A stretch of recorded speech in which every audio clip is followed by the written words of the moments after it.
Welcome to Big Hearted Indy, where we empower men in Indianapolis to forge deep connections and impactful lives through authentic friendships and service.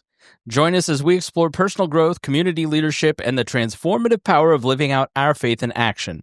The podcast is produced by Citizen 7, and it is hosted by Greg Enos, Don Palmer, and I am Chris Spangle. And our guests today are John Isch and Jim Fountain. And Greg is not here today. Sadly, he's a little under the weather, nothing serious, but he just didn't want to get everybody sick, I guess, Don. Right. All right. Well, so we are joined by Jim and John, lifelong friends, members of a Bible study together. And we've got many people watching online. If you're new to the podcast, this is the exception, but on the last Monday of the month, we always get together here at noon, and you can tune in on Zoom and watch it live and ask a question and participate in the conversation, or catch it a week or two later on the YouTube or podcast feed. We're always happy to have you live, and we've got almost 20 people here to talk to all of you. So, Don, why don't you just give us a preview of who Jim and John are and what we're going to be talking about today? Well, it's almost like old home week because these guys are two of my dearest friends. Jim has the dubious distinction of having been a former roommate. So the stories he have will just stay in the past. Oh, come on. And John and I have been friends for many, many years, and the three of us have co-labored on various things. Jim did the funerals for both my parents, and John did the funeral along with Jim and a couple others for my brother-in-law, Guy East, who a couple of you probably on the podcast are familiar with. So these guys are great folk that they're just really quite extraordinary and remarkable in so many ways.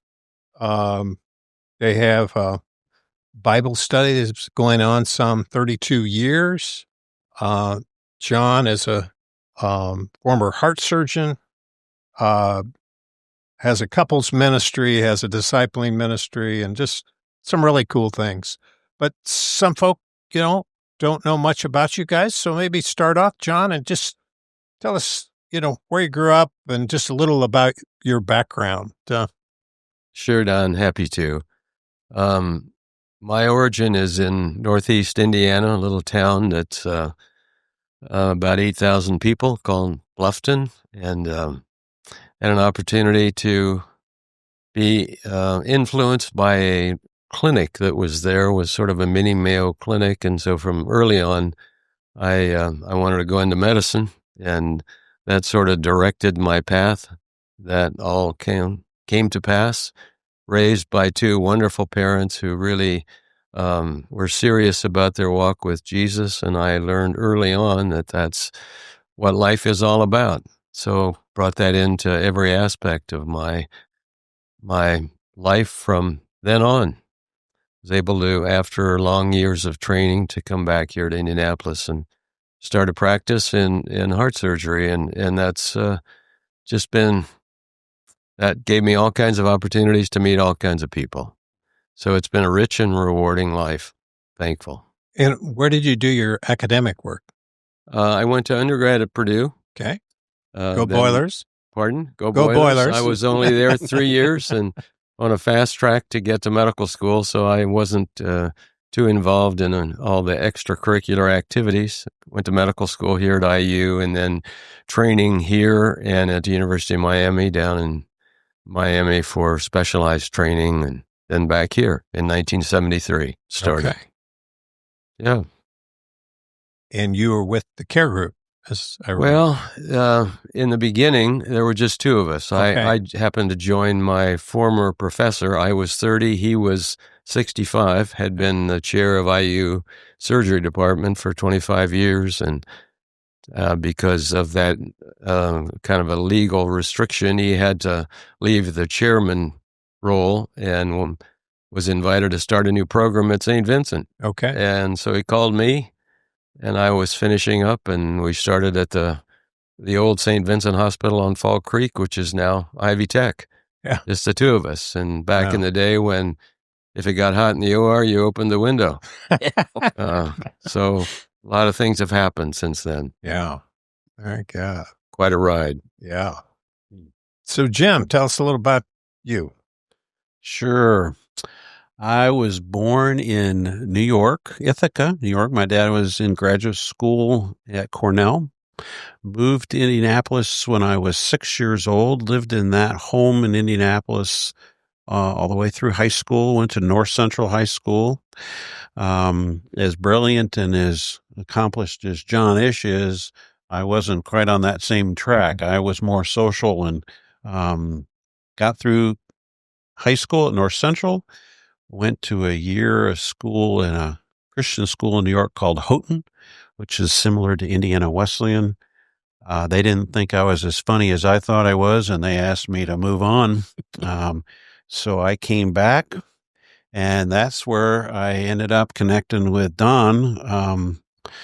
I'll tell you a quick story. My dad said to me as I came home from Houghton College, "How much did you enjoy Houghton?" And I said, "It was the best year of my life."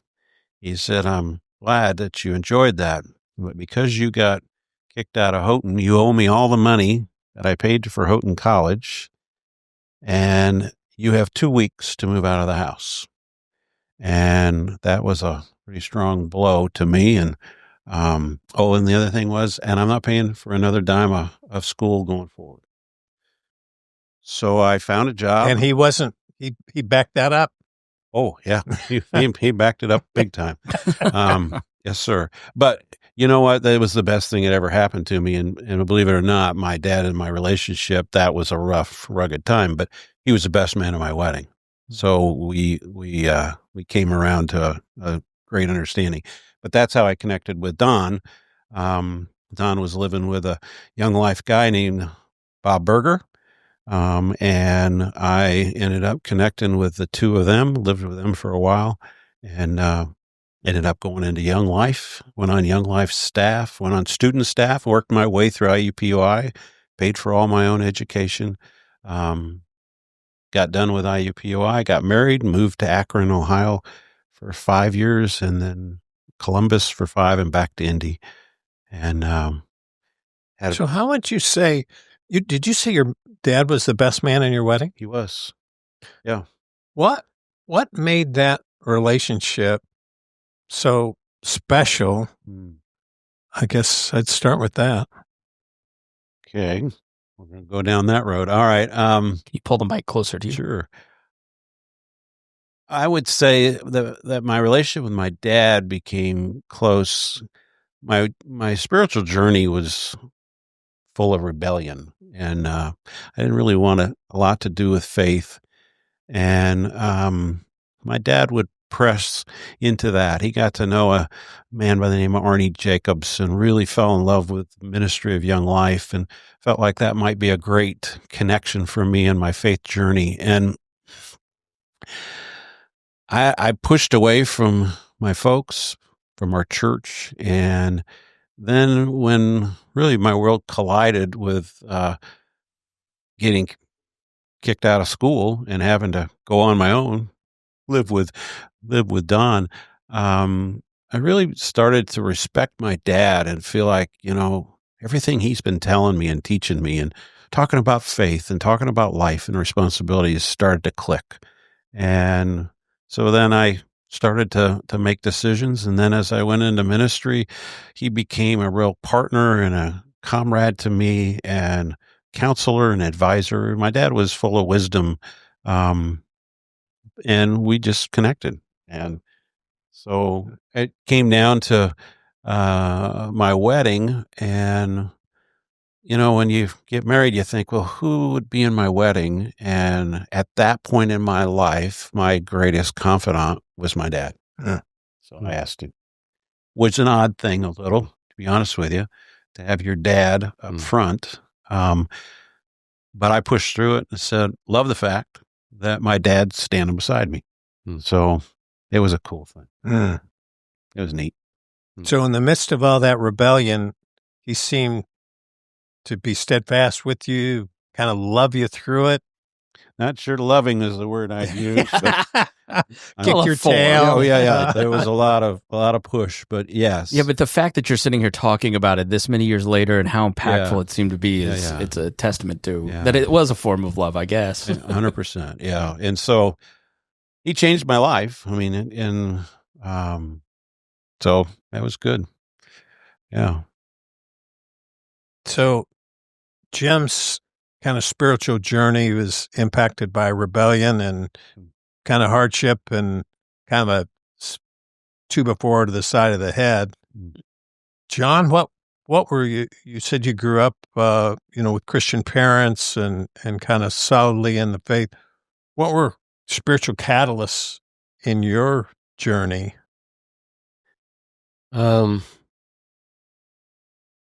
God brought special men into my life that I had need of at the particular time that was apparent to me.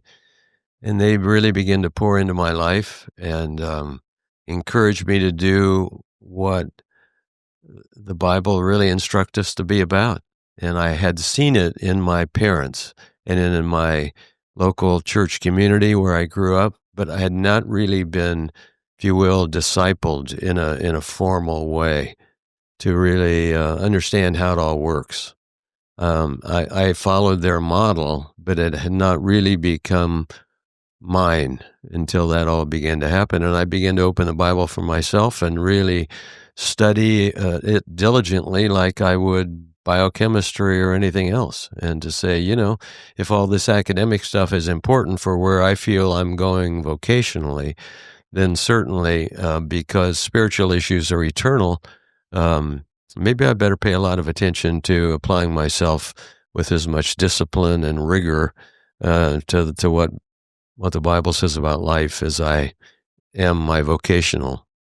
So you're a hot shot heart surgeon. You kind of started this thing at St. Vincent's. Assume, probably being pretty nicely compensated, had a lot of prestige. How did you know that you needed these men or needed something more than what you had? Well, believe it or not, Don, you're right. God, in his sense of humor, gave me more than I ever needed. And between a beautiful wife and a young family and a big, beautiful home on lots of acres and having sort of the world by the tail, I was really, when it all came down to, I finally was empty. Perhaps that's the best word. Even though I was not in the ditch, I was living the life that I knew I should spiritually, but I wasn't fulfilled. And I didn't know what the problem was. And I couldn't go to my dad. He ran a one-room hardware store, and I was the epitome of success from his perspective.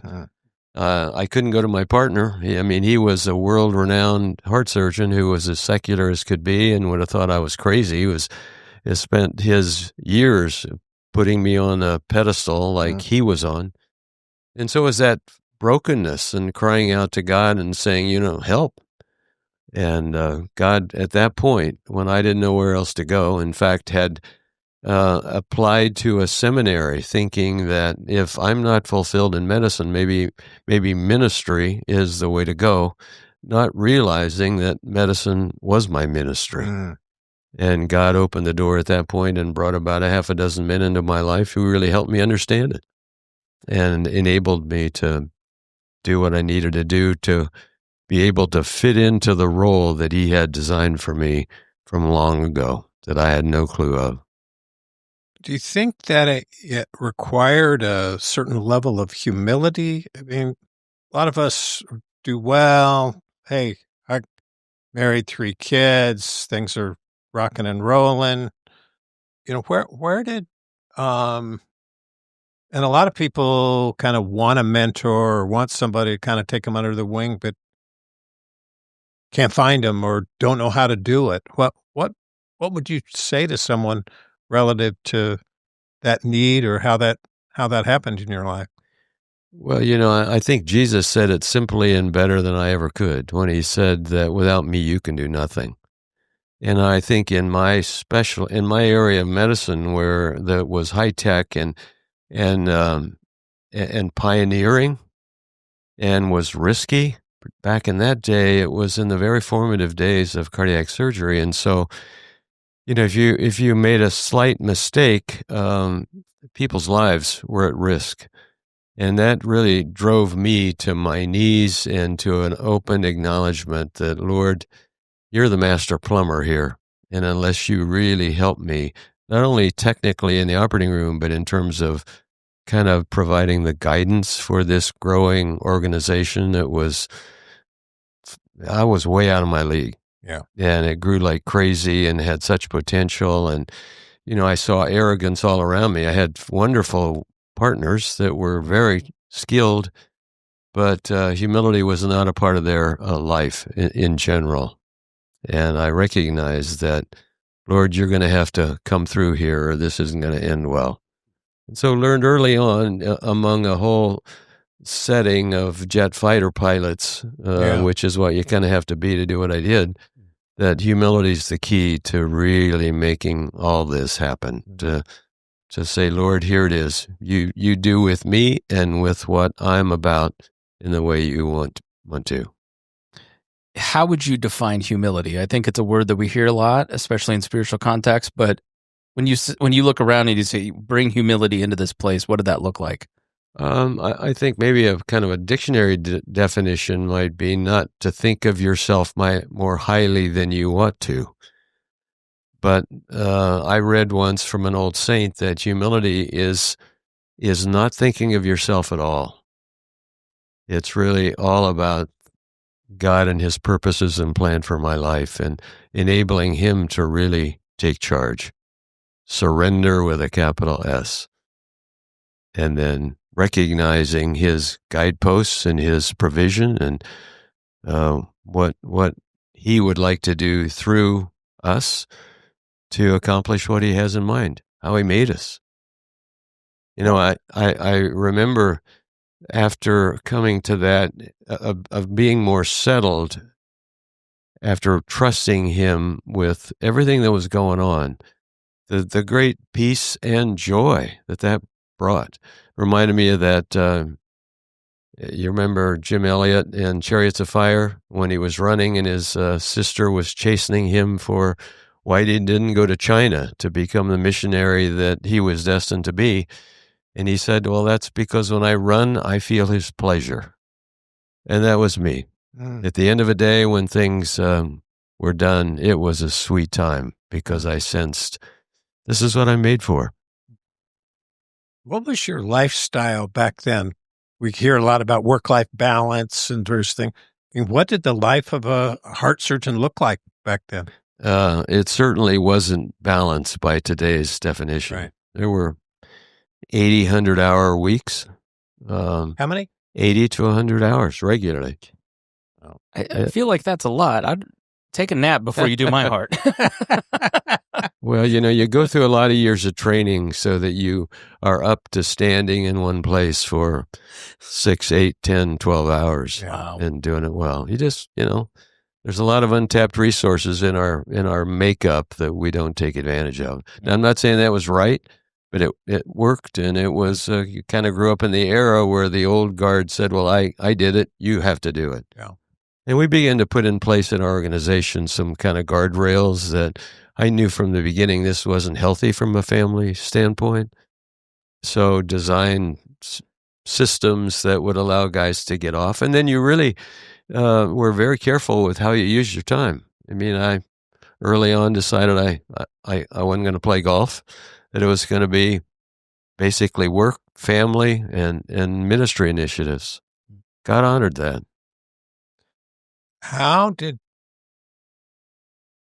working that number of hours or being in love with or feeling like fish are supposed to swim and you are to be a heart surgeon, that satisfaction, how did that affect your relationship with Mary and your kids? Yeah, well, that's a great question, Don. First of all, I had an incredibly understanding and loving wife. We were made for each other. There was no question that she was incredibly supportive, and she knew that beginning from training, I was just started training as we were married, and that's a pretty brutal season. And she got a firsthand dose of what that was like, but was always incredibly supportive, knowing that this is what I was called to. And it wasn't just me, it was we. And when I wasn't working, I was all in with family and my church-related activities. Yeah. But there were sacrifices, Yeah. big-time sacrifices. I couldn't get to my son's tennis matches, maybe 1 out of 3 or 4. And it killed me, but it was the way it was. What you needed to do at the time. And he did just fine. He's in medicine now, so it didn't harm him too much. Yeah. And All right. if you're just real transparent and honest with your kids, and they know you really love them and will do anything for them, but these are some constraints that we as a family have to live by. Yeah. They seem to understand and do well. They're all thriving with wonderful marriages and kids and a committed faith. So how did you manage that family time to be more impactful when you had less, maybe you weren't going to tennis games, but when you were present, what were your standards? What were the things that you did to make sure that it was impactful to the kids? Well, I think foundational there is living a life of integrity. Your kids know, and so you better be what you're preaching. And so for them to see that I really love them and would be with them and try to enable and encourage them in ways that I knew was best for them and what the Lord wanted of them. And yeah, it's not rocket science. Yeah. It's not. Yeah. Switching to Jim, you were a Young Life leader, then you became kind of an area director or regional director or something of that sort. You came and ran Young Life here in Indianapolis, as I remember.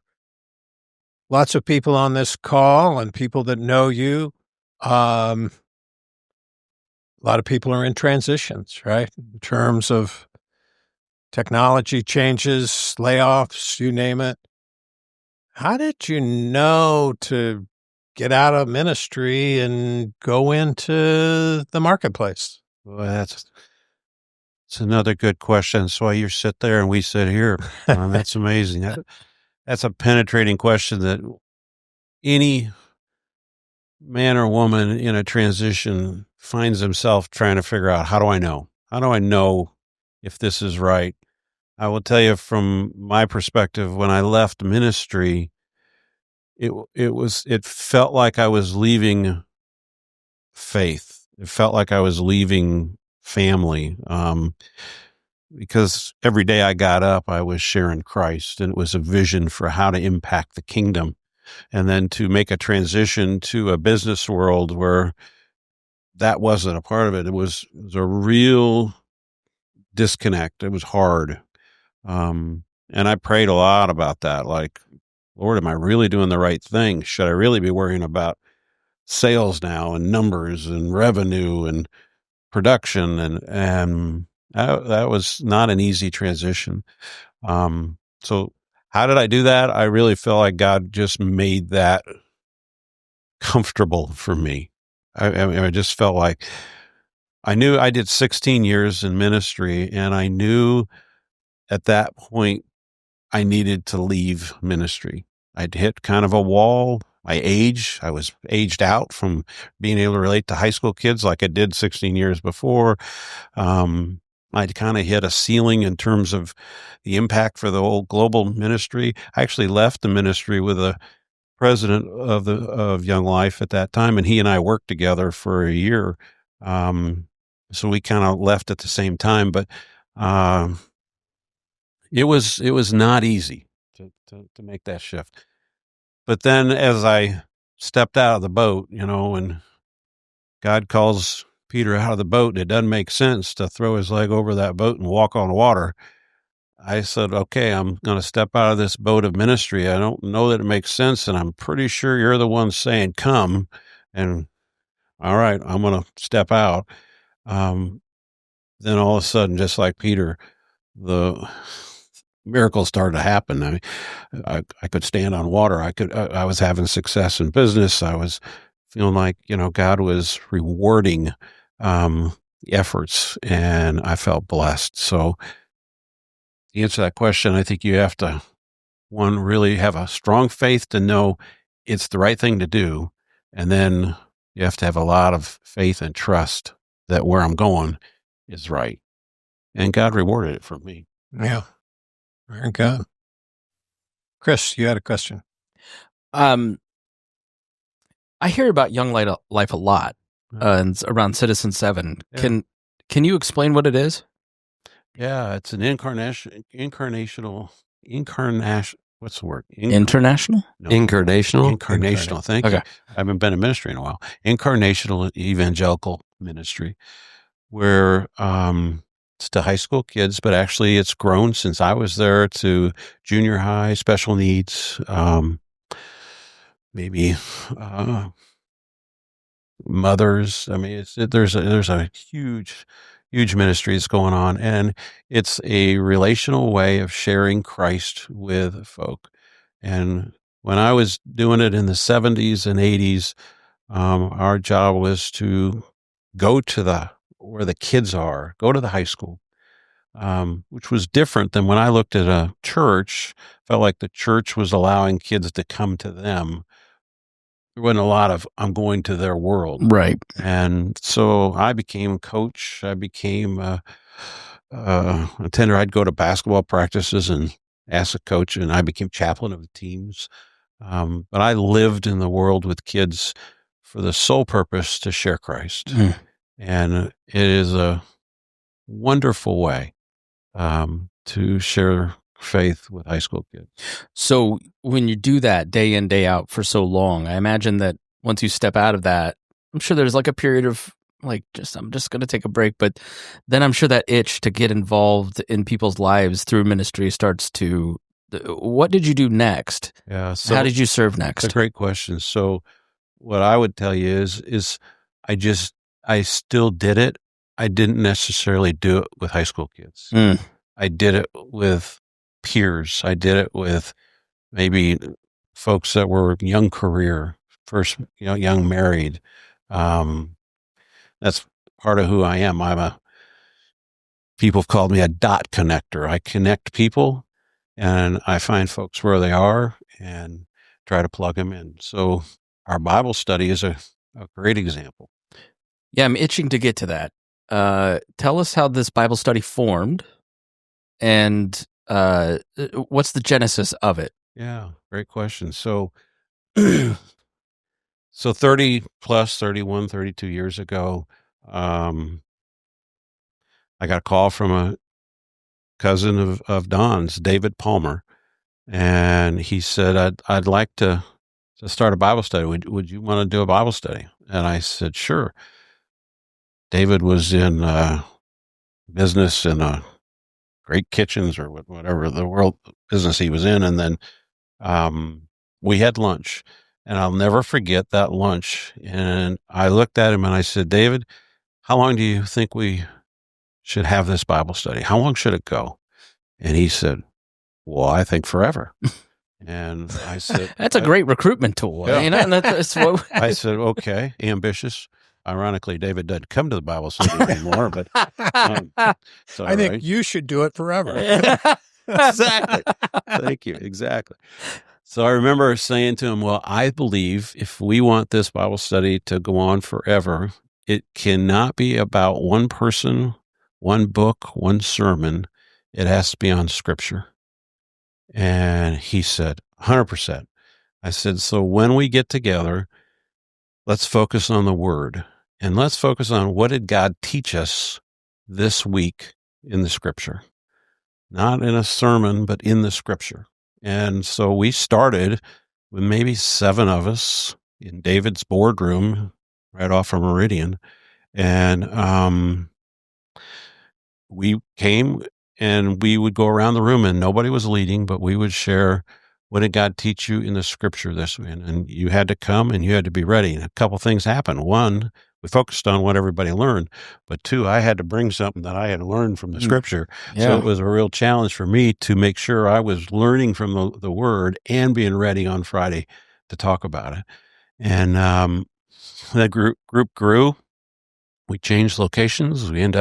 David moved his office to his home. We ended up meeting in this little kind of library area, and it got too big. So what we ended up doing was asking a leader every week to lead on what did God teach you in the Scripture. And that group has said, we've got to have 600-700 men that have come through that. So we've met over 50,000 times. Wow. Which is crazy if you think of all the days we've met. I'm sorry, we've had 50,000 men come. We've met over 1,600 times.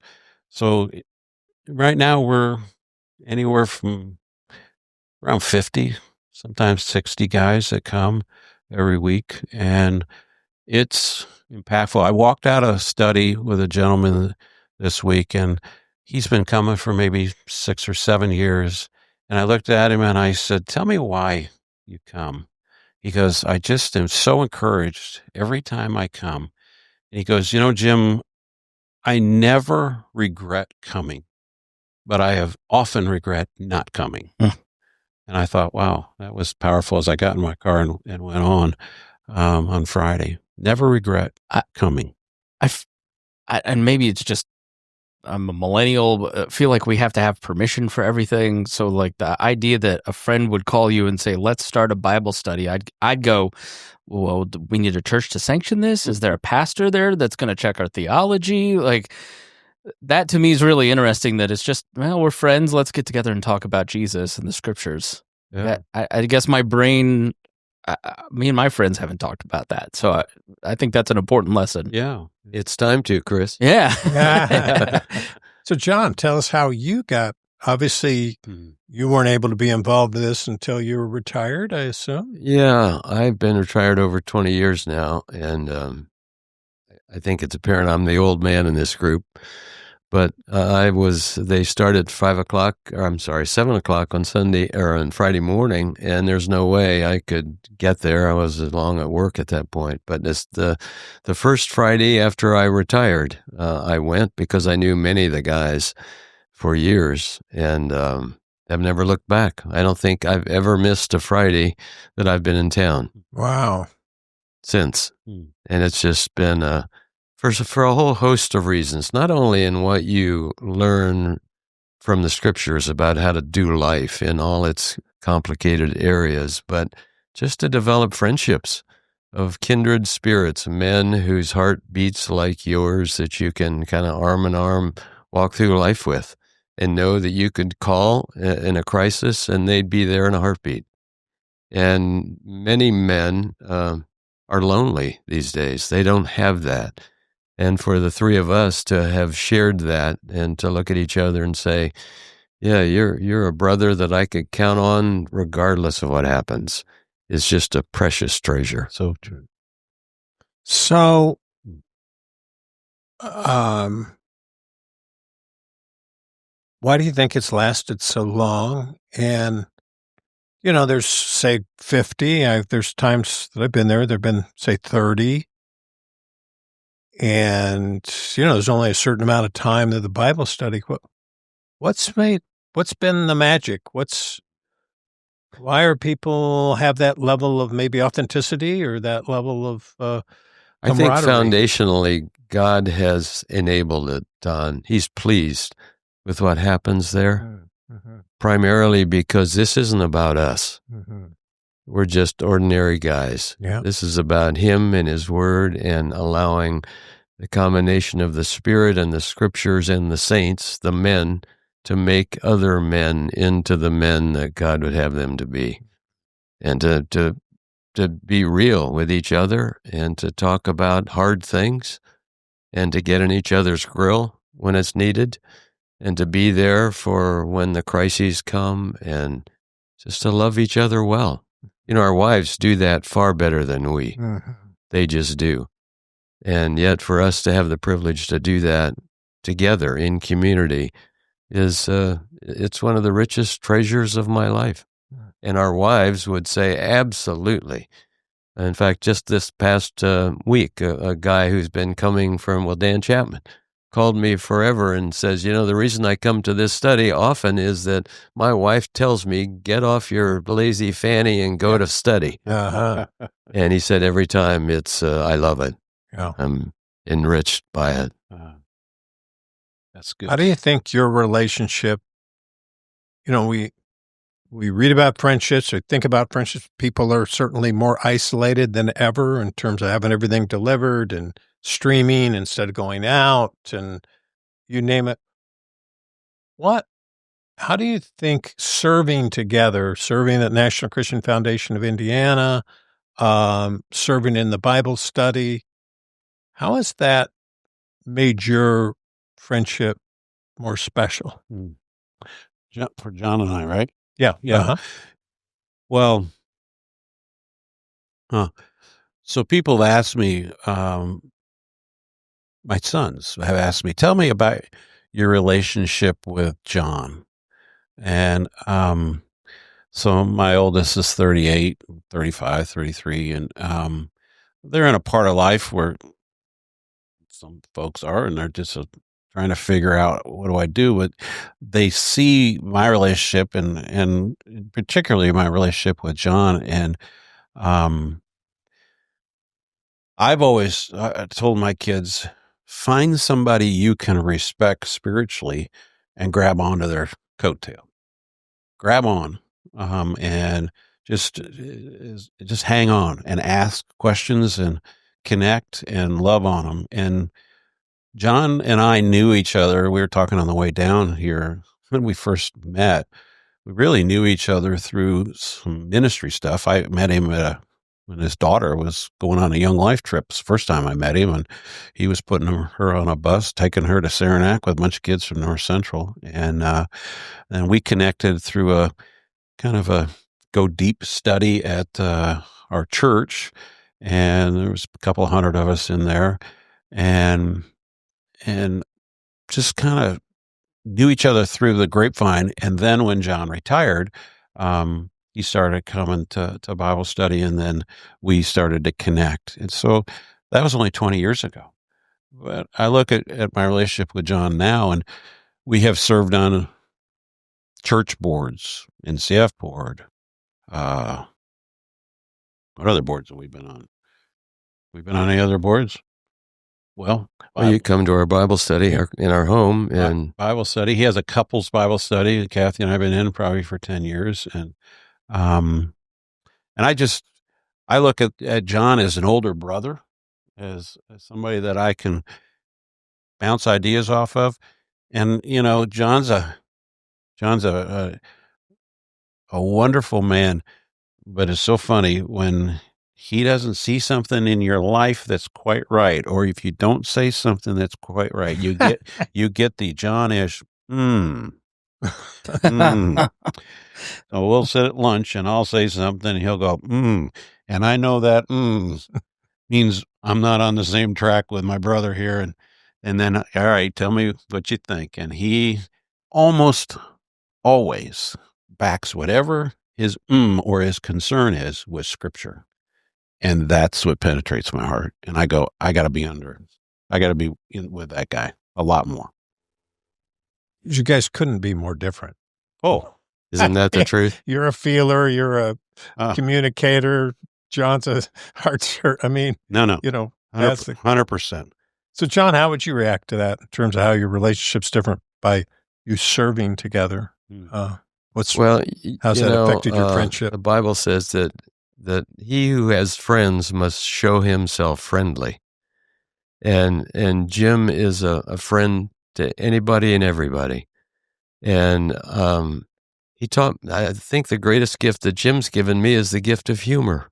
I was a pretty serious guy. Not that I didn't laugh or didn't have fun, but my everything about my life, even my upbringing, was life is serious and you need to take it that way. And Jim brought an element of humor and lightheartedness, never compromising values or the foundational truths, but just made things fun. And that came at a time when I could begin to have fun, and I was retired. And so it just blossomed. But beneath all that humor and fun is a man who really loves and knows how to serve, has a very tender heart. And I saw all that. And it's just delightful to be around. And sort of, whether it's David and Jonathan or Mutt and Jeff, I don't know what it is, but it's one of those unique relationships that's kind of God ordained. So good. So and I think, Don, it's really important. Every man needs three people in his life: a Paul, a Timothy, and a Barnabas. Somebody who's older that you can look up to, that you can really, as Jim said, hang on to. Some younger guy that you're building your life into, and then a whole bunch of peers that you're on the same page dealing with the same sort of issues. If you're really intentional about seeking those kinds of men out, God really honors that. Now, I'm at the stage where my Pauls are pretty much gone. Hard to find them. Yeah. They're in heaven. Yeah. But you had them. But I had them, and there are lots of Barnabases and a ton of Timothys. And the reward now is building into the Timothys, the young guys who just love to be loved. So let me throw this at you. There's some friends that I have. They're dear friends. They're wonderful friends. But I guarantee you, if I don't call them, the next time we'll see each other will be one of our funerals. They just do not pick up the phone. Pick up the phone. Hey, you want to do something? Hey, I'm good. In terms of, you said, one who has friends needs to be friendly. What advice would you give to signal, to have agency relative to, because we all have a lot of people in our lives. I can tell you that some of the most wealthy, some of the most esteemed people in the city of Indianapolis I've talked to, and they said, you know what, Don, I really don't have many friends. And these are people you go, there's no way that person just said that. Thoughts on just okay, I don't have abundance of friends. I have a lot of people around me. What can I do this week or this month to be more friendly? You go for it. You take the initiative in reaching out and not for your sake, but for their sake, in terms of, when I sit down with a young guy, I don't come with my agenda. My approach is, how can I serve you? What do you need?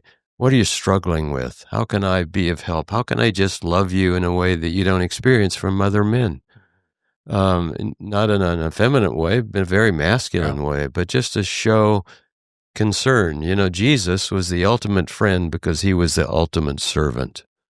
And if our focus is on them and not what you can get out of it, boy, it's a 360. Yeah. It comes back because you're blessed by it. You know all about that. You've been the example of that. How many times have you called me and said, hey, we're due for coffee? And vice versa. Yeah, but it's rich. Yeah. You haven't called me, but that's what What's your number? Yeah, no. I still owe rent, probably. I knew we were going to get into that. Jim, your comments on that. So my first thought was, when I did Young Life in the 70s and 80s, I would walk into a high school, and probably the prevailing impression I would get is high school kids feel like they don't have any friends. They feel all alone. And some guys had a good group, but a bunch didn't. And I've sensed that all the way through, and I feel like our culture with technology has disconnected us. Another reason I think the Bible study is so strong and it continues to work is that a lot of guys go to church. I go to church, and the pastor's not there. It's a screen. right? So there's almost a disconnect to the relational things that are happening. And so I feel like our success, our friendships are vital, and it's important for us to say, hey, let's pick up the phone. Let's do things. Another element to friendships is more than a lunch, more than a Bible study, an experience. That's a vital. I can't tell you how many trips John and I have gone on together. Most of them would be, building a house in Mexico, or going on a generous giving conference, or those are vital, because that takes us to another element of, if it was just once a week, it'd be one level. And I have a lot of folk that are come on Friday that are at that level. If I go deeper, it's experiencing something. It's taking an overnight and going to somebody's lake house and sitting around and having a conversation around a fire. That takes you. And we tend So to you're not saying do to really put on the calendar or be proactive 100%. about having experiences with the small group of people is one way to catalyze some relationship. And the challenge is people go, who do I do that with? Yeah. How do I find that? How do I connect with that? For me, that's easy. I find that easy, but I can guarantee, and I totally understand some folk, it's not easy, but I think you have to put it on there and go, I'm going to intentionally do this. I love doing it as couples, as a family. I did with your sister and brother-in-law. We started houseboat trips, and we did it as families. They said, hey, we're just going to do once a year. Now my kids in their 30s want a houseboat reunion trip. All the folks we did houseboat trips with. So, Chris, you had a question. Yeah, I'd love to hear. I mean, the larger question is, what are the beginning steps of true discipleship? As if you worked with a lot of guys over the years, I'd imagine reading your Bible, praying, but how? What does that look like? What are the steps? What are the pitfalls that you see in this group when newer guys come in and they're trying to get right with Jesus? They're trying to build out a life of discipleship. Give us a little bit of a roadmap for some of those folks who come in and hit some snags, and maybe what your routines are like when you're reading the Bible. Yeah, well, I think wonderful things happen in the dynamic of a group of 50, 60, 70 men. But that's not enough. At that point, you need to go, Lord, who in this room needs a little attention? Mike. Who in this room needs a little attention? And what can I do to make him, to fulfill my role as an older man, to just seeing him develop in his walk with Jesus? And that's where hey, can we have coffee? And if you don't know the guy at all, just tell me about yourself, much like you did here, only in more detail. And from a secular, from a family perspective, from a vocational perspective, then from a spiritual perspective, and then just begin to ask questions and see where that leads, and to go into it with the Lord. I'm just here to be used by you, so I want to love this guy well. How should that go? Mm-hmm. And it's amazing what happens. Mm-hmm. But intentionality is absolutely crucial. You don't have to be a Bible scholar. You don't have to be a theologian or have all your ducks in a row. In fact, most men have all kinds of issues that they're not willing to share. And just by them knowing that you're a listening ear who cares, who's not going to broadcast this to his wife or whoever, frees them up to begin to open up and share things that are messy, ugly, uncomfortable. But if they know that you're secure and you love them, you may not have all the answers, but you have a few that can really be helpful. It's amazing what happens in that relationship at that time.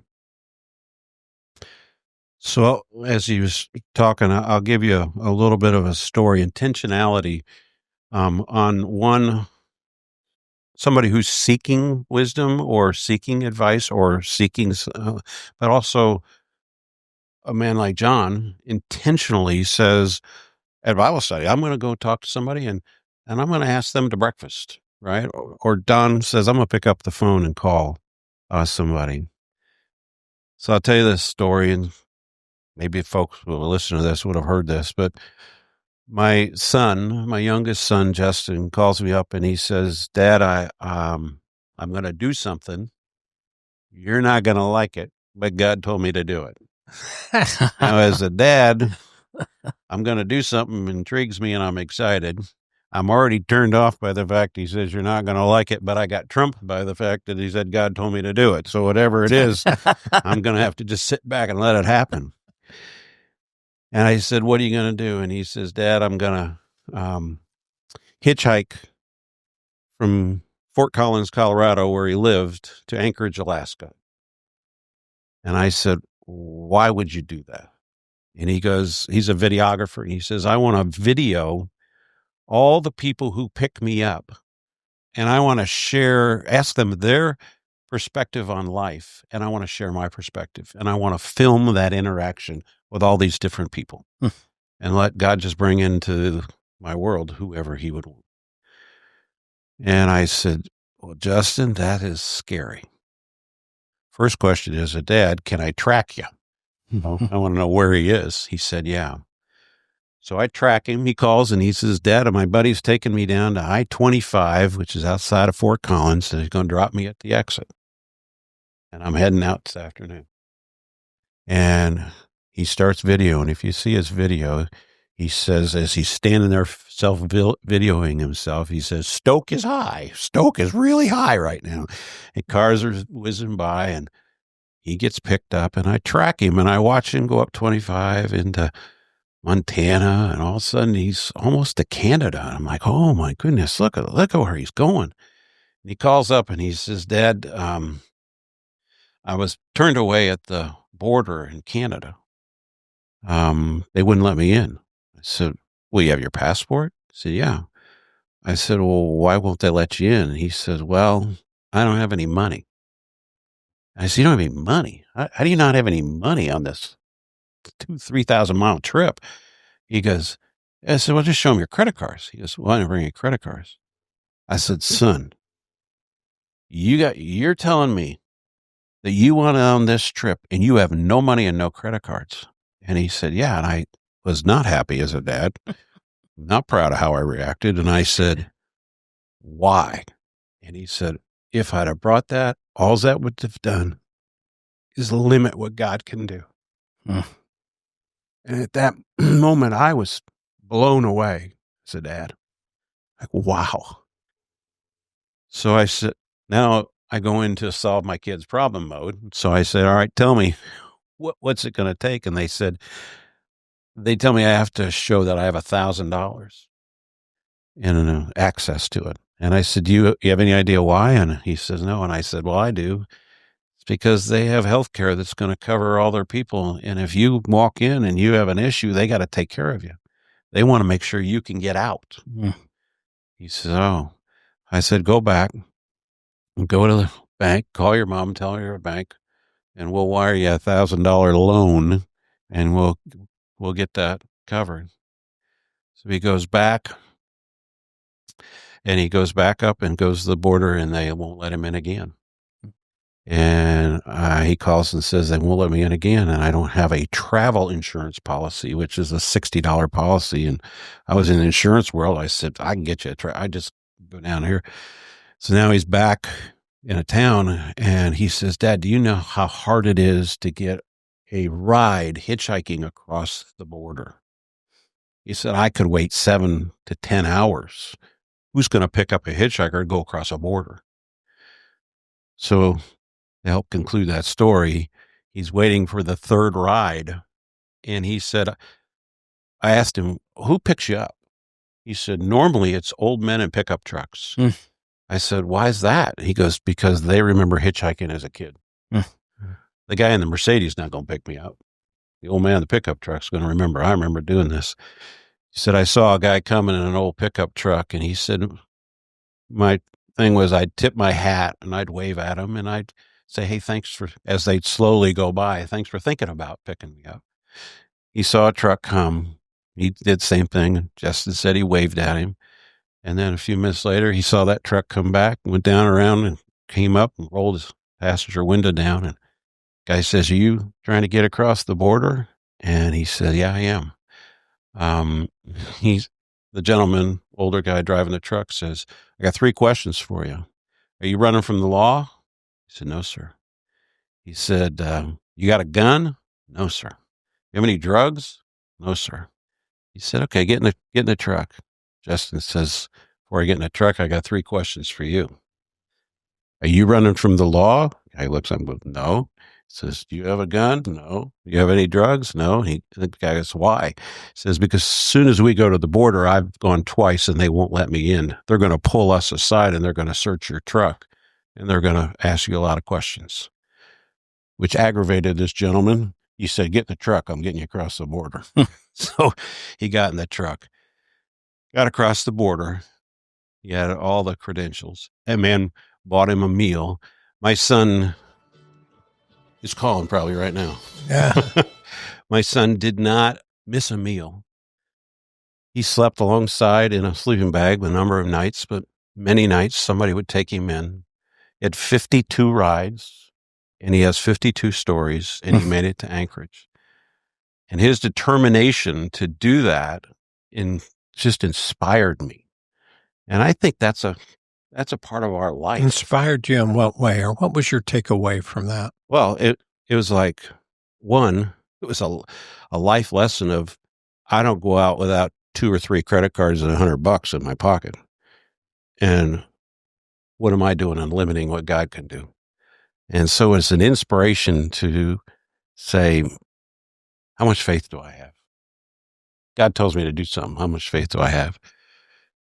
If you have somebody in mind that you think you ought to reach out to have breakfast with, have lunch with, talk about their faith journey, go for it.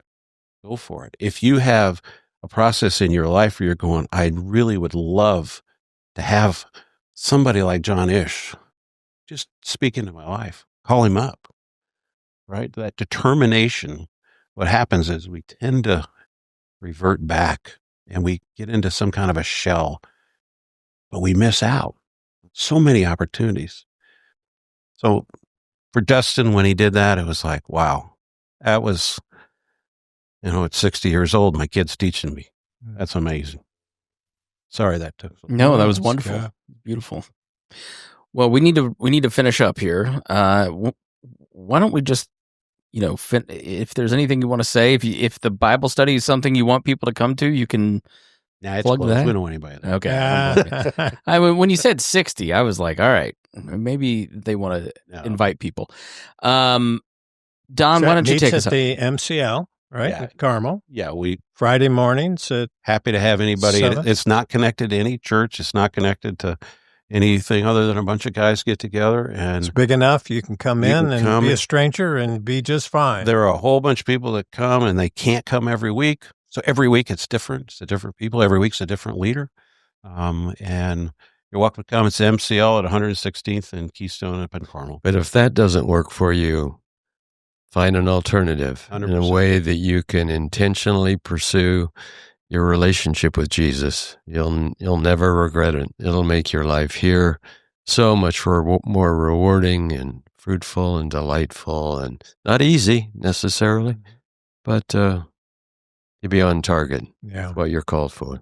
And Citizen 7 has several groups like that will be starting up again soon. We've had some pilot groups. Don, I don't know how much you want to elaborate Yeah, on we this have that have been amazing. Group starting up on early February on honoring God in the daily grind, led by a guy named Drew Kelly, who's a salesman at Salesforce and member of Traders Point. Excited about that. Some of it will be virtual.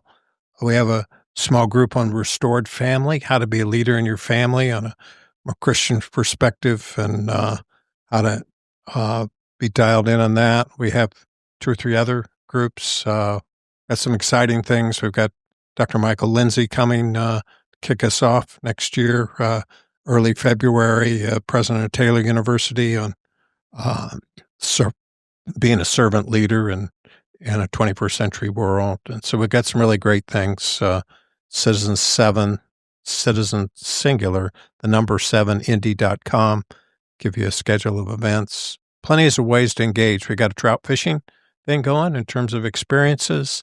We're going to be doing, I think, a kind of Savannah Banana kind of a family outing. So we're really trying to be intentional. Part of our objective of Citizen 7 is to have fun.